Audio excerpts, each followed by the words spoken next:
જૂનાગઢ મહાનગરપાલિકા દ્વારા શહેરમાં વિકાસના કાર્યોને લઈ રોડ ખોદવાની કામગીરી કરવામાં આવી છે। ત્યારે ખોદાયેલા રોડના કારણે ગિરનાર તળેટીથી શ્રદ્ધાળુઓને ઉપરકોટ જવામાં ભારે મુશ્કેલીનો સામનો કરવો પડે છે।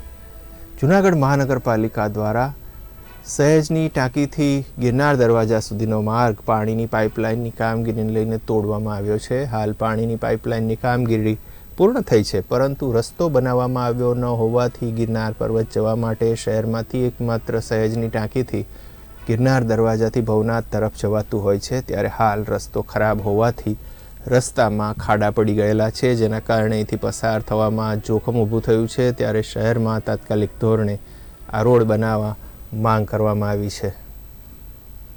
જૂનાગઢના સહેજની ટાંકીથી ગિરનાર દરવાજા સુધીનો જે રસ્તો છે એ રસ્તા પર પાણીની પાઇપલાઇનનું કામ ચાલુ હતું। ઘણા સમયથી એ પૂર્ણ થયું છે, પરંતુ રસ્તાનું રિપેરિંગ કામ હજુ થયું નથી।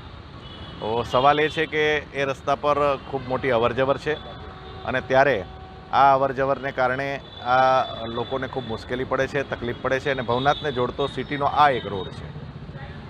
માન્ય કમિશનરશ્રીએ જૂનાગઢના ડેવલપમેન્ટમાં કામ શરૂ કર્યું છે, આમ ખૂબ આનંદ થયો। અત્યારે મોતીબાગ રોડથી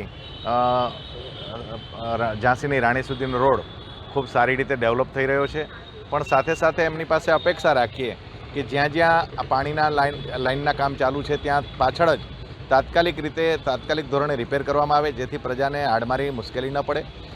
સારી રીતે કામ થઈ રહ્યું છે અને બિરદાવીએ છીએ, એમાં 100%ની વાત છે, કારણ કે જે આંખે ઉડીને આંખે વળગે એવા કામ થયા છે એમાં અમે ખૂબ બિરદાવીએ છીએ, પણ સાથે સાથે વિનંતી પણ કરીએ છીએ કે જે આવા રોડ છે, અત્યારે જે પાણીની લાઇનના કામ ચાલુ છે એ કામ પૂર્ણ થયે તાત્કાલિક પહેલાં કરવા જોઈએ। હાલ ભવનાથમાં પણ આ કામ ફરી પાણીની લાઇનનું ચાલુ થયું છે, ત્યારે આગામી શિવરાત્રિ મેળાને તથા અહીંના પર્યટકોને ધ્યાનમાં રાખીને તરત જ પાછળ જો આ રિપેરિંગ કામ થાય એવી અમે એમની પાસે અપેક્ષા રાખીએ।